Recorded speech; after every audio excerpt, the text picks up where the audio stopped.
രാമൻകുട്ടി ഒരു കർഷകനായി. അവിവാഹിതനായ രാമൻകുട്ടി തന്റെ മക്കളെ സ്നേഹിക്കുന്നതിലേറെ മരങ്ങളെ സ്നേഹിച്ചു. പെട്ടെന്നാണ് രാമൻകുട്ടി ആ കാഴ്ച കണ്ടത്. വഴിയിൽ ഒരു ജാതി മരം വീണ് കിടക്കുന്നു. രാമൻകുട്ടി ഒട്ടും അമർന്നിച്ചില്ല.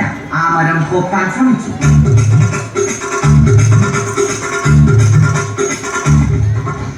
നടക്കുന്നില്ല. പിന്നെയും പിന്നെയും പൊക്കാൻ ശ്രമിച്ചു.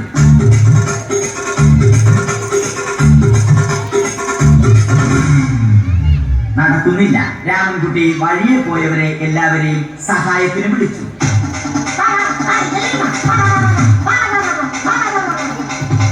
ആരും വന്നില്ല.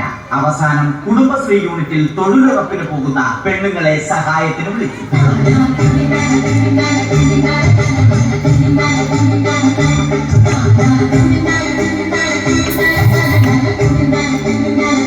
അവരെത്തി. അവർ അവരുടെ സ്ഥിരം രാമൻകുട്ടിയോട് നോക്കുകൂലി ആവശ്യപ്പെട്ടു.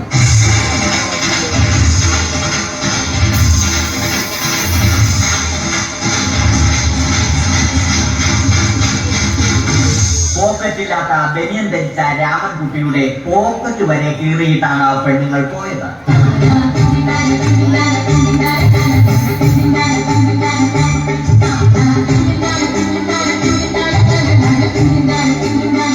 രാമൻകുട്ടി പിന്നീട് ഒന്നും ആലോചിച്ചില്ല. മരത്തിന് ഹാക്ടംബോസ് 2020 സെപ്റ്റംബർ 14 നൽകി. മരം തഴച്ചു വളർന്നു. ഇത് കണ്ട് രാമൻകുട്ടിക്ക് സന്തോഷം വന്നു. സന്തോഷം വന്നാലും ദുഃഖം വന്നാലും രാമൻകുട്ടിക്ക് മരത്തിനു ചുറ്റും ഡാൻസ് കളിക്കുക എന്നുള്ളത് രാമൻകുട്ടിയുടെ മാസ്റ്റർ പീസ് ആയിരുന്നു. ആ മാസ്റ്റർ പീസ് രാമൻകുട്ടി ഇവിടെയും എടുത്തു.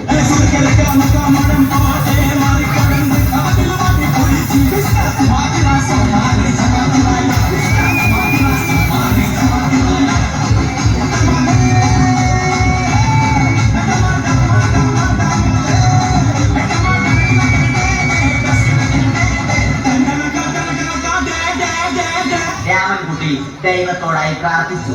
നിങ്ങൾ എനിക്ക് ആയുസ്സും ആരോഗ്യവും തരും. ഞാൻ മരങ്ങളെ സംരക്ഷിച്ചു കൊള്ളാം. കാരണം മരം ഒരു വരമാണ്.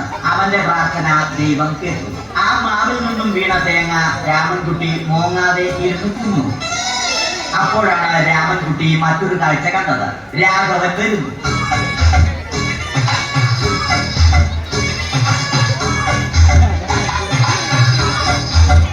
മരം മുറിക്കൽ ഹോബിയാക്കിയ, അതിലുപരി ജോലിയാക്കിയ രാഘവൻ മരങ്ങളുടെ ശത്രുവല്ല. മരങ്ങൾ മുറിച്ച് ഫർണിച്ചർ പണിയുന്നത് തെറ്റൽ. അവനെ ഇതിൽ നിന്നും പിന്തിരിപ്പിക്കണം. അവർ തമ്മിൽ ഒന്നും രണ്ടും പറഞ്ഞു. സംസാരം മൂത്ത് വാക്കേറ്റമായി. അത് പിന്നെ അടിയിൽ കലാശിച്ചു.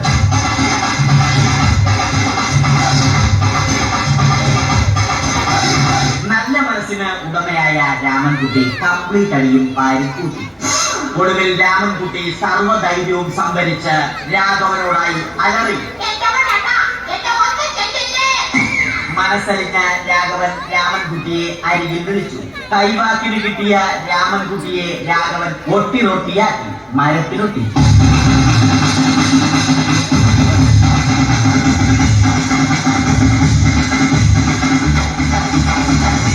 ഇന്നത്തെ പണി കഴിഞ്ഞ രാഘവൻ സംതൃപ്തിയോടെ വീട്ടിലേക്ക് മടങ്ങി.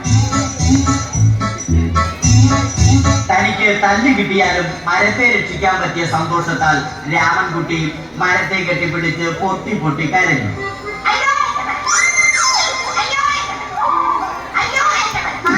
കാരണം മരം ഒരു വരമാണ്. കെട്ടിപ്പിടിക്കൽ ഏറ്റുവാങ്ങിയ മരം നാണം കൊണ്ട് ചില്ലകൾ താഴ്ത്തി. മരത്തെ രക്ഷിച്ച ക്ഷീണത്തിൽ രാമൻകുട്ടി മരച്ചുവട്ടിലിരുന്ന് ഉറങ്ങിപ്പോയി. പെട്ടെന്നാണ് അത് സംഭവിച്ചത്. പ്രകൃതി അതിന്റെ തനിക്കുണം കാണിച്ചു തുടങ്ങി. മഴയും കാറ്റും ഇടിയും വന്നു. അതോടൊപ്പം കോളും വന്നു. കോളെടുത്ത് രാമൻകുട്ടി പറഞ്ഞു. കോൾ കട്ടായി. രാമൻകുട്ടി ദൈവത്തോടായി പറഞ്ഞു. കാറ്റും മഴയും അതൊന്നും ചെവിക്കൊണ്ടില്ല. രാമൻകുട്ടിയുടെ മരം ആടി ഉലഞ്ഞു. രാമൻകുട്ടി ദൈവത്തോടായി വീണ്ടും പറഞ്ഞു. മരം ഒരു വരമാണ്. മരത്തെ ഒന്നും ചെയ്യരുത്. വരം കിട്ടിയതുപോലെ രാമൻകുട്ടി തന്റെ ചൂണ്ടുവിരൽ കൊണ്ട് മരത്തെ താങ്ങി നിർത്തി. ചൂണ്ടുവിരൽ വളഞ്ഞ് ചൂണ്ട പോലെയായി. ഇനി മീൻ പിടിക്കാൻ കൊള്ളാം.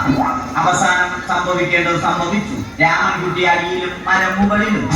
അന്ത്യശ്വാസം വലിക്കുന്നതിനു മുമ്പ് രാമൻകുട്ടി ദൈവത്തോടായി ഇങ്ങനെ പറഞ്ഞു: